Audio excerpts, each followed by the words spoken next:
عجایب کتاب کافی.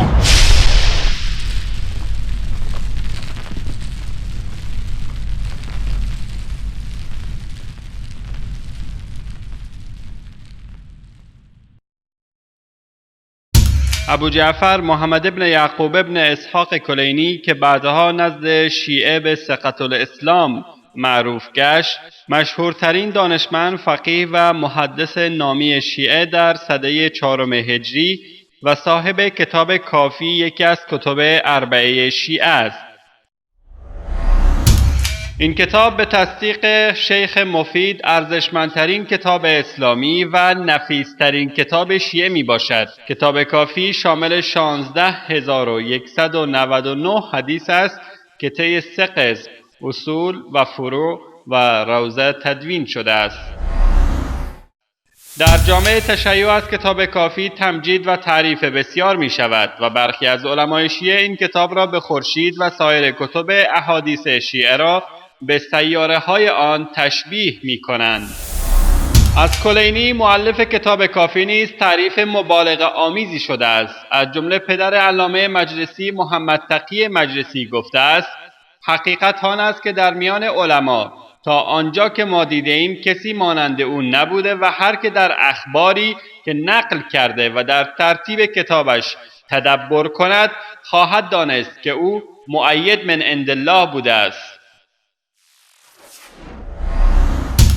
میرزا محمد حسین نوری مؤلف کتاب مستدرک الوسائل می نویسد: مدار مذهب شیعه و کتابی که به منزله خورشید در میان سایر کتب حدیث به شمار می رود کافی است. همچنین روایت کردند که این کتاب به امام زمان شیعیان عرضه شده و ایشان گفته است که همانا این کتاب برای شیعیان ما کافی است.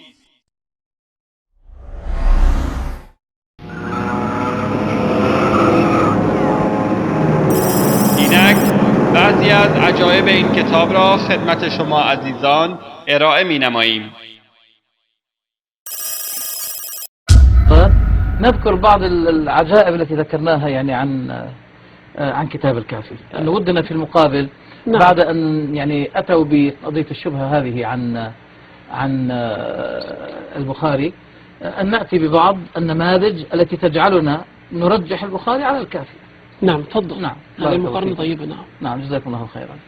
إذا مثلا سوف نأتي ببعض النماذج، يعني أشياء عجيبة شوي، عجائب يعني نسميها عجائب. منها أن الاستلقاء مثلا في الحمام يذيب شحم الكليتين. احنا كنا عم نتكلم عن الإعجاز القرآني. نعم. هل يدخل الشيعة اليوم هذه العجائب يدخلونها في المعاجز؟ عنده كتاب بهذا العنوان، معاجز الأئمة. هل تستطيعون أن تدخلوا هذه في باب المعاجز، الإعجاز مثلا العلمي؟ يعني تقدمون هذه ما شاء الله هذه المقترحات، نعم، بحيث يدرسها الطب اليوم.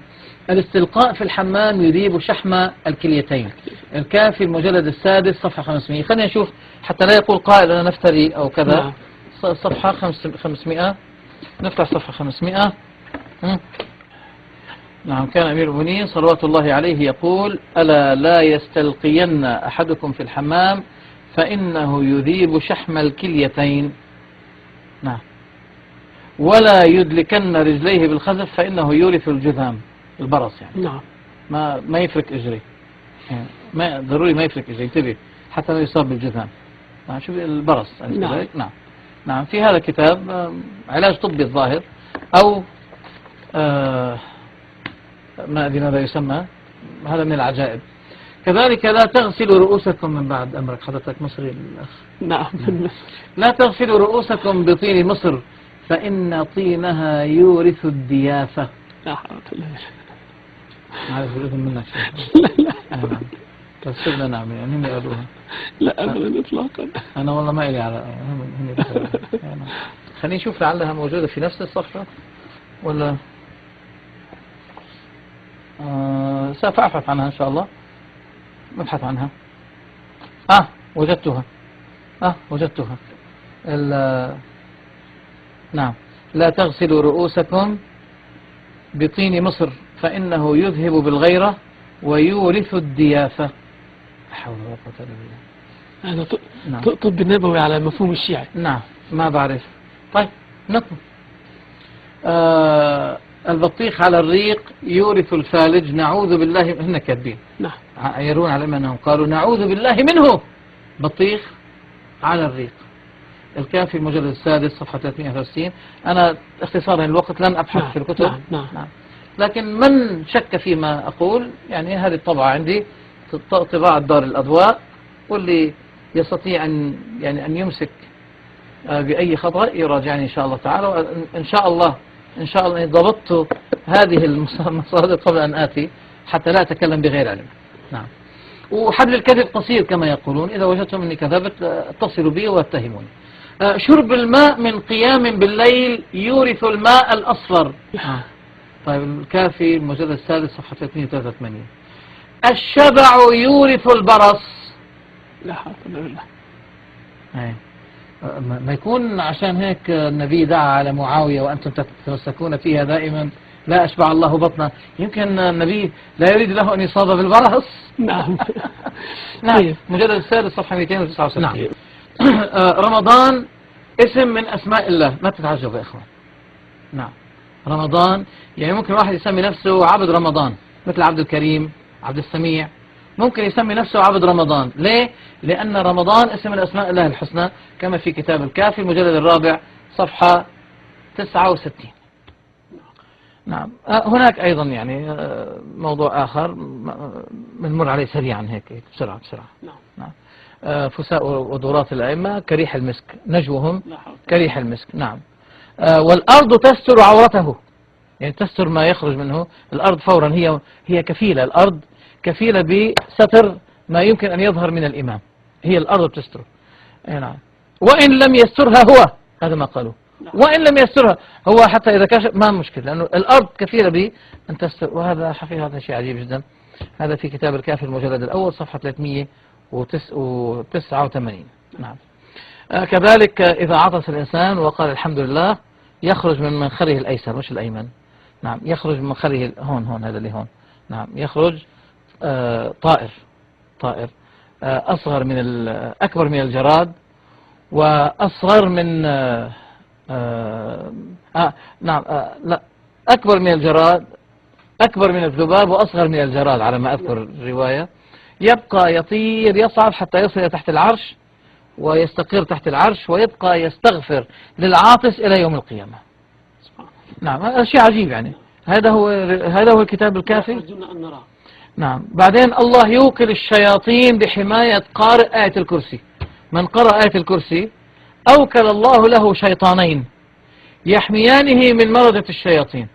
ليش شو يا خاي ما بقى في ملائكة؟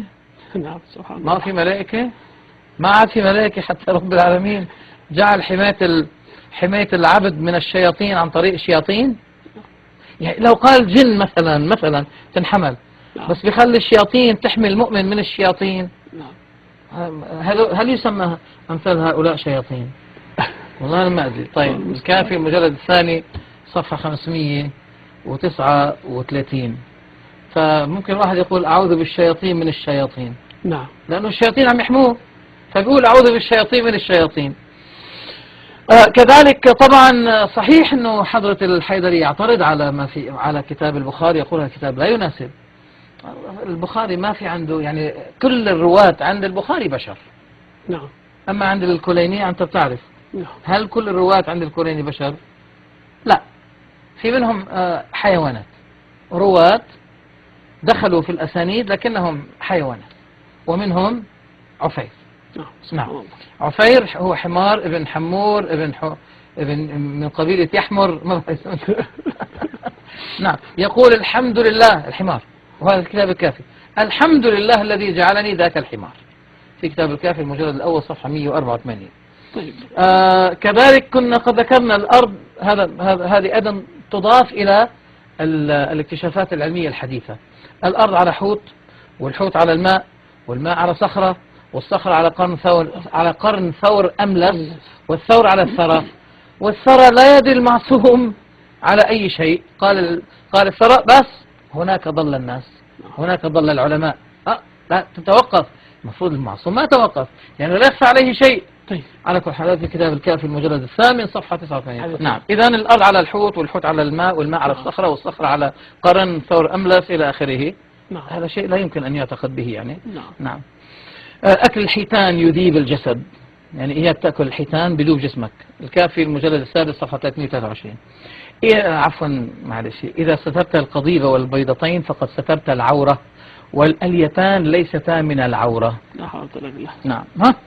ها مجلد السادس صفحة 500. كم بقي عندنا؟ باقي 5 دقائق. 5 دقائق. لا حول ولا قوة إلا بالله. نعم. المجلد السادس. العورة عورتان، القبل والدبر. فأما الدبر فهو مستور، يعني الحمد لله أن الدبر الفتحة مستور بالأليتين، يعني يا رب الستر، الحمد لله. فإذا سترت القضيب والبيضتين فقد سترت العورة. وفي رواية أخرى: وأما الدبر فقد سترته الأليتان، وأما القبل فاستره بيدك. ثم قال بعد ذلك عن أبي عبد الله: النظر إلى عورة من ليس بمسلم مثل نظرك إلى عورة الحمار. يعني ليس فيها إثم. هل يحرم النظر إلى عورة الحمار؟ لا. شكرا، بارك الله فيكم. هذا من كتاب تفضلونه على كتاب البخاري. ومن العجائب ما نراه في صراط النجاة. الكتاب اللي سابق كان اسمه إيش؟ فروع نعم. الكافي. كان فروع الكافي. نعم الكافي هو نفس الكافي. نعم. المجلد السادس صفحة 500. نعم. نعم. الآن الخوئي في صراط النجاة. نعم. الجزء الثاني قسم المعاملات، دار المحجة البيضاء، دار الرسول الأكرم. صاد. شو صاد؟ عندهم صاد النبي صلى الله عليه وسلم، نحن نقول صلى الله عليه وسلم. نعم. سؤال: ما هي حدود عورة المرأة بالنسبة إلى محارمها؟ هي القبل والدبر، وكذا من السرة إلى الركبتين على الأحوط. هذا للمرأة. حدود عورة المرأة، تفضلوا. مع محارمها القبل والدبر، وكذا من السرة إلى الركبتين، هذا على الأحوط. يعني أما بدون الأحوط نسأل الله العافية. نسأل الله العافية. هل يجوز خلع الثياب للعزاء؟ هذا الصفحة 461. خلع الثياب للعزاء. وليش يلبسونها أصلا؟ ما بعرف. ما دام العورة بس القبل والدبر. ما بعرف. قال نعم لا بأس به. تفضلوا. هذا كتاب منهاج الصالحين للسيستاني. نعم. ماذا يقول فيه؟ عورة الرجل عورة، يعني مش بس يعني هم أخذين من كتاب الكافي. نعم. عورة الرجل في الصلاة القضيب والأنثيان في الصلاة، والدبر دون ما بينهما. مين ما بينهما يعني؟ الجانبين، الأليتان. الدبر هي العورة. نعم. فما بين شو اسمه، ما بين اللي عن يمين وشمال الدبر ليست عورة. ليست عورة. هذا اللي حاطين لي صورته، هذا اللي هون حط لي صورته لو سمحت. هذا في الصلاة. تصوروا أن هذا الآن يصلي بهذه الطريقة. أترضون ذلك على شيخكم؟ هذه صورته. بدي إياكم الآن تتخيلوا أن هذا الشيخ يصلي بهذه الطريقة. المسائل المنتخبة. تفضلوا. بدي بس أنا أبين. تطعنوا في البخاري، فتحتم على أنفسكم بابا يا الحيدري.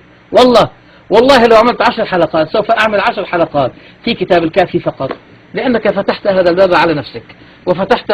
يعني كان مفروض لا، إذا كان هذا مذهبكم لا تعمل نفسك باحث وأكاديمي ورجل. نعم. هذا المسائل المنتخبة في العبادات والمعاملات.